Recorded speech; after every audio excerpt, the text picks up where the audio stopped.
28 जुलाई को पूरी दुनिया में विश्व प्रकृति संरक्षण दिवस मनाया जाता है, यानी वर्ल्ड नेचर कंजर्वेशन डे। विश्व संरक्षण दिवस का मुख्य उद्देश्य विलुप्त होते जीव जंतु और वनस्पति की रक्षा का संकल्प लेना है, यानी जल, जंगल और जमीन की रक्षा।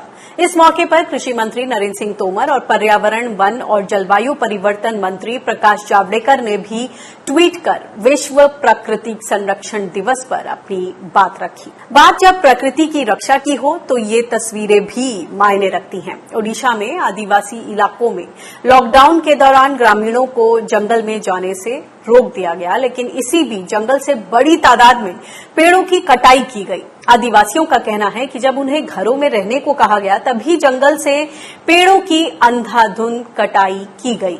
आदिवासी महिलाएं इन्हीं जंगलों से मिलने वाले साल और तेंदुपत्ता जैसे वनोपज के जरिए परिवार पालते हैं और जंगलों की रक्षा भी करते हैं।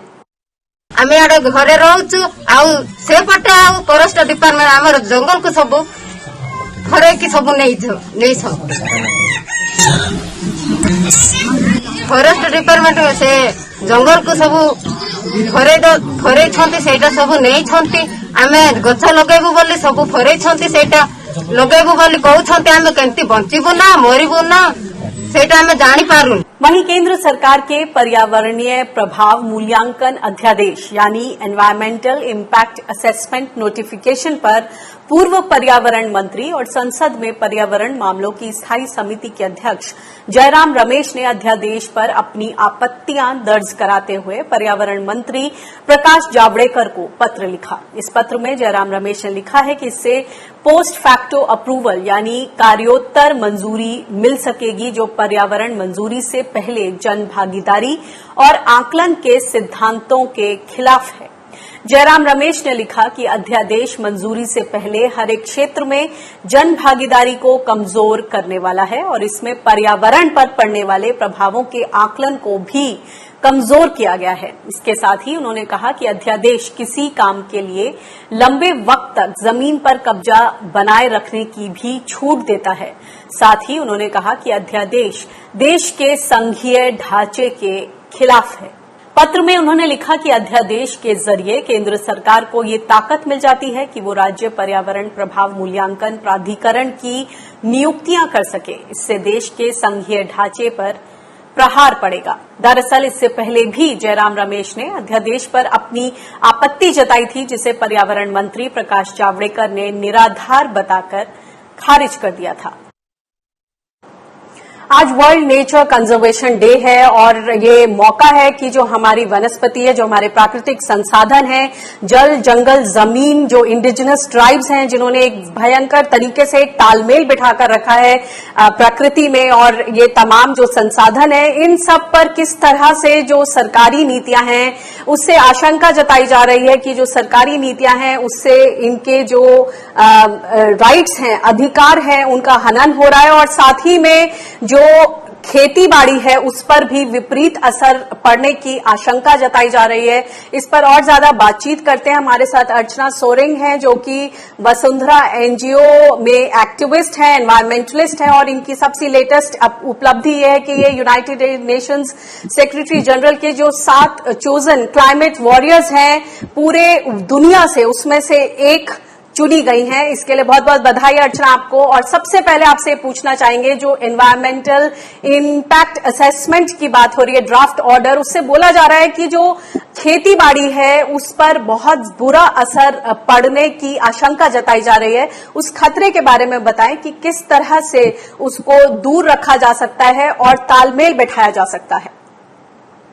जी, तो अनिका जी, सबसे पहली बात जो है कि अभी जो EIA 2020 ड्राफ्ट नोटिफिकेशन आया है, तो इसमें जो प्रोविजन है कि पोस्ट फैक्टो क्लियरेंस की बात कही गई है कि विदाउट क्लियरेंस इंडस्ट्री सेटअप चालू हो सकती है करके, और बहुत सारे एग्जम्पशन दी गई है पब्लिक कंसल्टेशन को लेके काफी सारे प्रोजेक्ट्स में।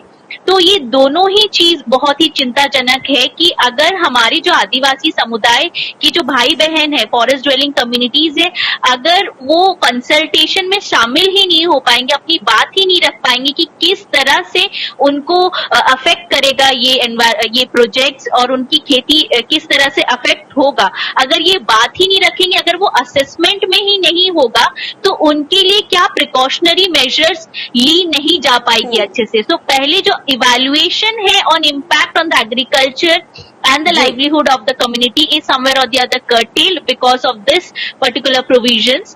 तो सबसे पहली बात तो ये है। दूसरी बात जो जमीनी तौर पे हम लोग को मिल रही है ये है कि जब इंडस्ट्री सेटअप होती है, जो सॉलिड और लिक्विड वेस्ट जो ये होता है इंडस्ट्री से जो बाहर निकलता है, तो वो कहीं ना कहीं हमारे सबसे पहले तो एग्रीकल्चर लैंड्स में ही जाते हैं और फर्टाइल लैंड्स भी अनफर्टाइल हो जाते हैं और पॉइजनस हो जाते हैं। तो सबसे ज्यादा तो यही है कि उनका एग्रीकल्चर लैंड अनफर्टाइल हो जाता है, जिस तरह से जमीनी तौर से पता चला है। और साथ ही साथ फॉरेस्ट बेस्ड लाइवलीहुड जो है एयर पोल्यूशन की वजह से, क्योंकि फॉरेस्ट बेस्ड लाइवलीहुड क्वालिटी और क्वांटिटी दोनों ही बहुत इम्पैक्ट होता है उसका डेवलपमेंटल प्रोजेक्ट्स की वजह से। तो ये दोनों तरीके से काफी बहुत ही नुकसानदायक होगा और बहुत चिंता की बात है। जी, आपने फॉरेस्ट बेस्ड लाइवलीहुड की बात करी। यहाँ पर हमने ये केस स्टडी भी दिखाई जहां पर महिलाएं शिकायत कर रही हैं कि कोविड के दौरान उनको घर के अंदर रहने के लिए बोला, मगर उनके पीछे जो जंगल है और जो कि जंगल के संसाधन है उस पर एक तरह से उनका कहना है कि डाका डाल दिया गया और उनकी आजीविका पर सीधा असर पड़ा। किस तरह की चुनौतियां बढ़ गई हैं फॉरेस्ट ड्वेलिंग कम्युनिटीज के लिए इस कोविड पीरियड में? तो सबसे पहली बात तो जो है अनिका जी, जैसे जो आपका पहला क्वेश्चन था कि लॉकडाउन के टाइम पे EIA आया है और लॉकडाउन के समय में ही अभी हम लोग का कोल ऑक्शन के बारे में भी अनाउंस्ड हुआ है कि पोस्ट रिकवरी को लेके कोविड के बाद की जो परिवेश रहेगा। साथ ही साथ अभी हम लोग का कैंपेंसेटरी एफॉरेस्टेशन के लिए भी कोविड इकोनॉमिक रिलीफ के तौर पे वो अनाउंस की गई थी। तो बहुत हद तक जो समस्या ये है कि इम्प्लीमेंटेशन की जब हम लोग बात करते हैं तो जो नेचुरल फॉरेस्ट है उसको बहुत बारी काट दे के मोनोकल्चर आर्टिफिशियल प्लांटेशन हो रहा है। तो कहीं ना कहीं एक तरफ से तो कोविड हम लोग को बहुत ही प्रॉब्लमेटिक सिचुएशन में रखा in terms of health and hygiene, और अभी जब पोस्ट कोविड की एरा की बात भी कर रहे हैं तब भी हम लोग का लाइवलीहुड बहुत अनसिक्योर लग रहा है बिकॉज ऑफ दिस पॉलिसीज है। तो इस सारे पॉलिसीज को कहीं ना कहीं बहुत री इवैल्यूएट करने की बहुत सख्त जरूरत है अभी फिलहाल। जी, तो जब वर्ल्ड नेचर कंजर्वेशन डे है आज के दिन, सरकार की तरफ से भी इस तरह के ट्वीट्स, इस तरह के मैसेजेस आ रहे हैं कि जल, जंगल, जमीन और प्राकृतिक संसाधनों को सहेज के रखा जाए। तो ऐसे में किस तरह के सुझाव हैं आपके, खास तौर से जो जल, जंगल, जमीन के सच्चे हकदार हैं, जो फॉरेस्ट ड्वेलिंग कम्युनिटीज हैं, कि उनकी जिंदगी, उनकी आजीविका बेहतर हो और बदतर ना हो?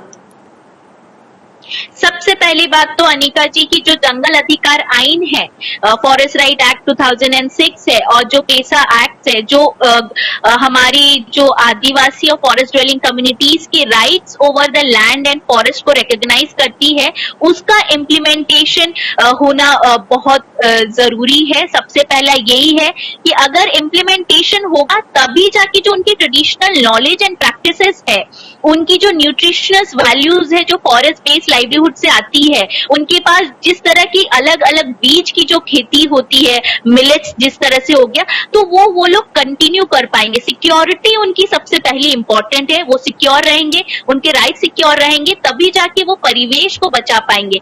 दूसरी बात है अनिका जी, अभी अगर हम ग्लोबल एनवायरमेंटल क्राइसिस देखते हैं तो ये आदिवासी समुदाय के पास बहुत ट्रेडिशनल नॉलेज है कि किस तरह से community lead forest protection committee के द्वारा वो लोग काफी सालों से प्रोटेक्ट कर रहे हैं, और इनके लिए ये कुछ बाहरी तौर का प्रोटेक्शन नहीं है, but this is the way of living. तो उसको प्रमोट और प्रिजर्व करने की काफी जरूरत है। जी, बहुत बहुत शुक्रिया इस जानकारी के लिए, इस इंसाइट के लिए। Thank you.